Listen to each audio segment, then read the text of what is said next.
그렇게 좋다며?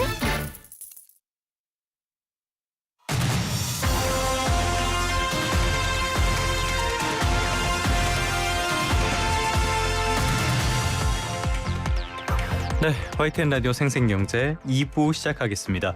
일론 머스크가 이끄는 전기차, 전기차만 하는 거 아니죠. 다른 사업들도 많이 하고 있습니다. 아무튼 간에 전기차가 주력인 테슬라가 1분기 실적을 발표했습니다. 여기에 관심들이 많이 쏠렸는데요. 1분기 실적 보니까 사실 처참한 수준으로 나왔더라고요. 그 외에도 다른 이슈들 상당히 많이 있는데 여기에 대해서 어떤 입장을 내놓을지 관심이 쏠렸습니다. 관련 이야기 짚어보도록 하죠. 이지환 IS의 대표 전화로 연결하겠습니다. 대표님 나와 계십니까? 네, 안녕하세요. 이지환입니다. 예, 안녕하십니까. 사실 저는 실적만 봤거든요. 그 실적 이후에 더 관심을 많이 받았던 게 더지 계속 할 거냐, 정시 계속 할 거냐 이런 부분들에 대한 관심이 많았잖아요. 어떤 이야기들 나왔습니까? 일단 이제 그 부분에 대해서는 어느 정도 이제 마무리가 되어 간다. 자료에 대한. 그래서 이제 조만간 경영에 복귀할 거다. 지금 이제 다음 달이 아닐까라는 이제 예측이 많이 나오고 있는데. 그러니까 이 얘기는 지난번에 트럼프 대통령이 몇 달 내로 이제 돌아갈 것이다 했던 부분과 거의 일치합니다. 그래서 아마 도지에서 이제 했던 업무가 어느 정도 마무리가 되고 경영 일선의 복귀가 빠른 시간 안에 이루어지지 않을까라는 부분이 일단 오늘 테슬라 주가에도 상당한 영향을 좀 주고 있고 아마 이제 테슬라 주주들 입장에서는 빨리 이제 복귀하시기를 원하실 건데 이번에 이제 이 발표가 아마 새로운 희망이 되지 않을까 이렇게 좀 보여집니다. 하긴 특별 공무원 이런 사람들의 임기는 이제 거의 끝나가긴 한다고 보도를 본 것 같기는 해요. 테슬라 실적 주가가 좋았어도 계속 이랬을까라는 생각도 들긴 하는데 관세에 대한 언급은 없었습니까? 일단 이제 관세에 대한 언급은 특별하게 이제 많이 언급된 부분은 없는데요. 기본적으로 이제 테슬라의 머스크는 관세에 대해서 부정적인 입장. 지난번에 이 관세 부분을 설계했던 피터 나바로와의 설전. 그러니까 이런 부분들을 보면 여전히 관세에 대해서는 부정적인 입장을 가지고 있고 이 부분이 지금 현재 트럼프 집권 초기에 모든 것을 엉망으로 만들고 있다라는 견해는 아마 유지가 되는 것 같습니다. 다만 이번 실적 발표는 아무래도 정치적인 부분에 대한 우려감을 커질 수 있기 때문에 그 부분을 좀 배제하고 아마 이런 부분에 대한 언급은 최대한 자제한 것 같습니다. 하긴 관세가 모든 걸 다 망치는 건 맞는 것 같아요. 시장도 안 좋고 전쟁도 안 풀리고 미국 교육계랑도 싸우고 있고 트럼프가 진짜 되는 일이 하나도 없다라는 생각이 들 것 같은데 그 시발점은 관세로서 본인이 촉발한 게 아닌가 싶기도 합니다. 자, 어찌됐건 테슬라로 가보죠. 테슬라 실적 이거 저는 보고 나서 이렇게까지 낮아진 눈높이에도 못 미치는구나라는 생각이 들었거든요. 대표님 어떻게 보셨습니까? 일단 이제 실적이 굉장히 안 좋게 나왔죠. 예상보다 더 안 좋았고 주당 순이익도 27센트밖에 안 나왔고 예상치인 42센트보다 훨씬 적었고 매출액도 주당 순이익 얘기 말씀해 주셨는데 주당 순이익 조금만 쉽게 말씀해 주실래요? 이걸 어떤 의미로 봐야 되는 거예요? 한 주당 실제로 이익이 어느 정도 나고 있느냐. 그러니까 단순하게 이렇게 좀 생각하시면 될 것 같고. 그러면 한 주당 실제로 지금 테슬라 주가에서 0.27센트 정도 수익이 발생하고 있다. 이렇게 보시면 되거든요. 근데 이게 이제 예상은 42센트였는데 27센트로 이제 괴리감이 좀 있죠. 많이 차이 나네요. 네, 많이 차이가 나고 매출액도 210억 달러 이상 예상했는데 190억 달러. 그러니까 이것도 이제 괴리감이 있죠. 근데 아마 이제 주가가 상승해서 좀 의아하다라고 생각하시는 분도 있을 건데 이렇게 이제 컨센서스 그러니까 예상했던 수치를 하회하긴 했는데 사실 이 수치는 이제 일반적으로 나왔던 수치고 실제로 이제 전문가 집단에서 예상했던 수치는 훨씬 낮았습니다. 그러니까 아까 말씀드렸던 주당 순이익이 27센트 나왔다고 했는데 사실 전문가 그룹에서는 한 25센트까지 예상하고 있었거든요. 그러니까 이런 최악의 상황을 가정했을 때는 그래도 그것보다는 나았다라는 안도 심리.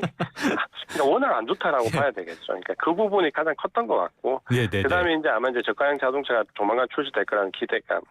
그리고 테슬라가 경영 일선에 복귀할 것이라는 기대감. 아마 이런 부분들이 복합적으로 작용해서 그나마 이제 주가가 올랐다. 이렇게 보시면 될 것 같습니다. 그러니까 정말 망할 수준으로 나올 줄 알았는데 그래도 그거보다는 낫더라. 이 정도 심리인 거네요.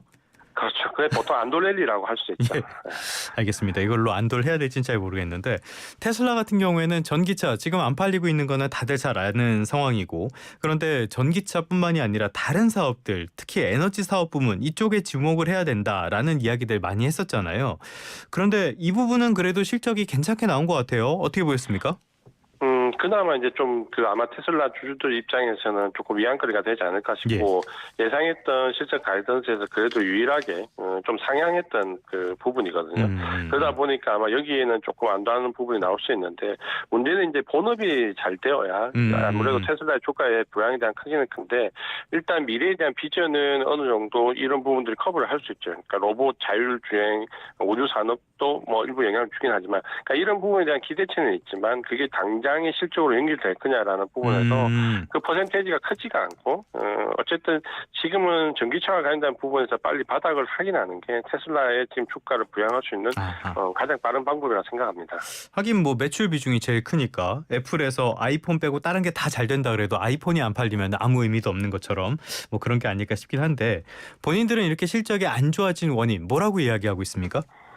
일단은 전체적으로 그 캐즘의 영향이 분명히 있다라는 생각이 좀 분명히 떨칠 수가 없고 또 하나는 이제 중국발 관련돼 있는 매출이 저하되었다. 그러니까 테슬라가 최근에 분기 실적 발표를 보면 중국에서 이제 그 포지션 점유율이 15% 아래로 떨어진다. 이렇게 이제 예상을 하고 있거든요. 그러니까 그 부분에 대한 것이 가장 컸고 또 하나는 이제 이번 실적에 본격적으로 반영된 건 아니지만 다음 분기가 좀 걱정되는 부분 중에 하나는 테슬라에 대한 분명한 그 미국의 지역에서의 거부 운동. 이 부분도 사실은 무시하지 못하거든요.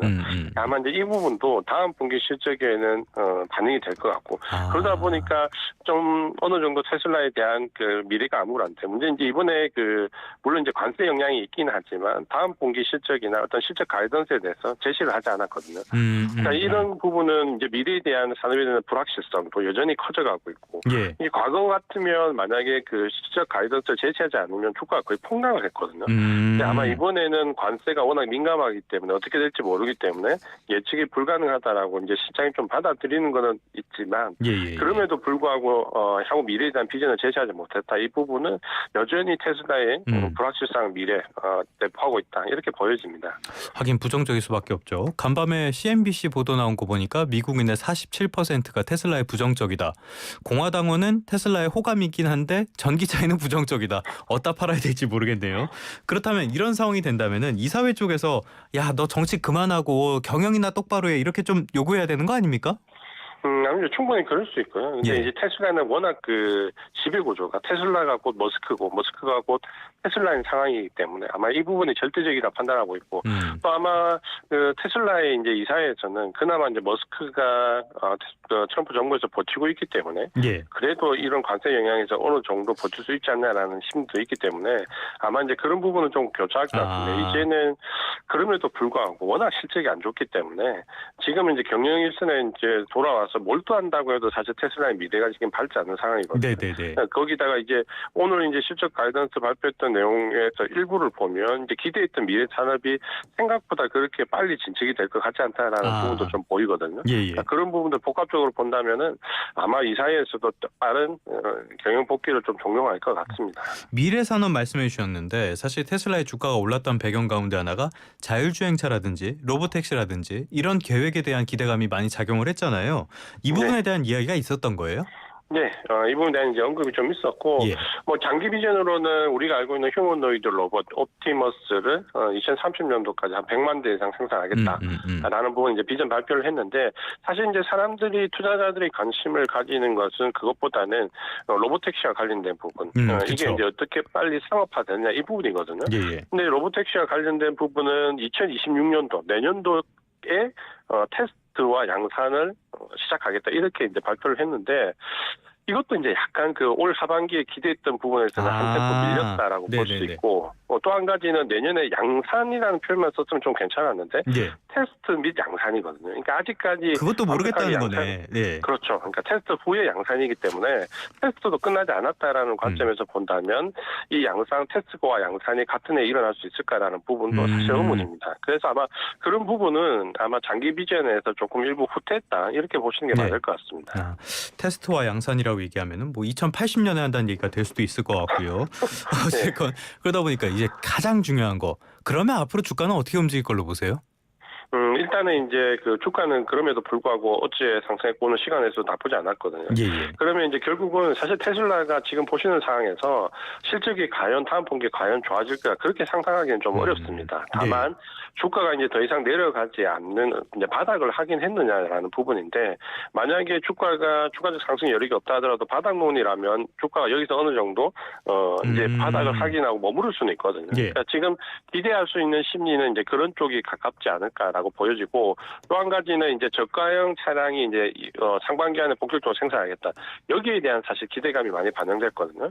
그러면 이제 저가형 부분이 얼마만큼 테슬라 전체 매출이나 영업이익에 기여할 수 있을까라는 부분이 중요할 것 같은데 사실 매출에는 기여를 할 수 있지만 영업이익에는 그렇게 크게 기여를 할 것 같지는 않습니다. 네네네. 그냥 모델 자체가 가격도 할인 판매에다가 또 여기 2차 전지와 다른 부분들도 가격을 많이 낮춰야 되는데 그렇다면 테슬라의 가치를 유지하면서 영업이익이 나올 수 있을까는 사실 좀 의문이거든요. 그런 부분을 본다면 약간 의구심은 여전히 있다. 그러면 지금 보유하고 계신 분들은 바닥론에서 어쨌든 보유를 하셔야 되지만 신규로 접근하시는 분들은 굳이 지금 바로 테슬라를 사야 돼. 이런 입장보다는 조금 더 관찰하고 확인하시는 부분이 필요할 것 같고 그러면 테슬라 주가는 일단 하반 경직성을 지금 확보하는지 여부 그게 가장 더 중요할 것 같습니다. 알겠습니다.